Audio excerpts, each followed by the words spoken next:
V zadnjem času dobivamo na mizo vse več dokumentov, kako naj zmanjšamo izpuste CO2, kako naj dosegamo podnebno nevtralnost, pa tudi o tem, kako uvesti v poslovanje koncept krožnega gospodarstva. Zato v Podnebnem doseju objavljamo intervju o dolgoročni podnebni strategiji Slovenije do leta 2050. Kako bomo manj ogljični, kajti Slovenija je zdaj preveč ogljična. A strategije vemo, da ne bodo kaj dosti spremenile in pomagale. Vemo pa, katere panoge so tiste v Sloveniji, ki izpuščajo v zrak največ izpustov. Zlasti moramo omeniti promet in energetike. Mi smo se lotili energetike. Torej, kaj bo storila slovenska energetika za razogljičenje?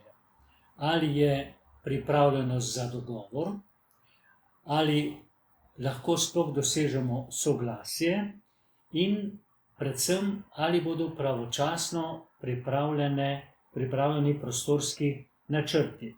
V anketo smo povabili vse ključne akterje v Sloveniji, od magistra Mervarja, doktorja Goloba, gospoda Eberlinca, doktorja Novaka, gospoda Košoroka, skratka tiste, ki so na energetskem parketu in morajo odgovoriti, kako naj pridemo do določenih rešitev. In moram povedati, da je pripravljenost za dogovor, da so nakazani smerni koraki, kaj storiti do leta 2030, predvsem, ko gre za naložbe v obnovljive vire energije, mislim predvsem na hidroelektrarne in na sončno energijo.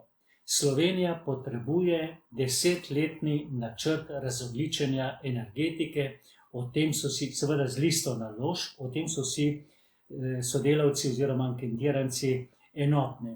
Omeniti moram vsaj še 3 teme. Ena je, ali bodo se spremembami zakona o varstvu okolja in z proizvajalčevo razširjeno odgovornostjo iz skladišč oziroma iz skladišč naših komunalnih podjetij izginili veliki kupi embalaže. Drugič, kakšna bo zelena prenova gradbeništva. Za gradbeništvo je to velik izziv in priložnost. Kako torej uveljavljati manj ogljične, krožne in pametne stavbe.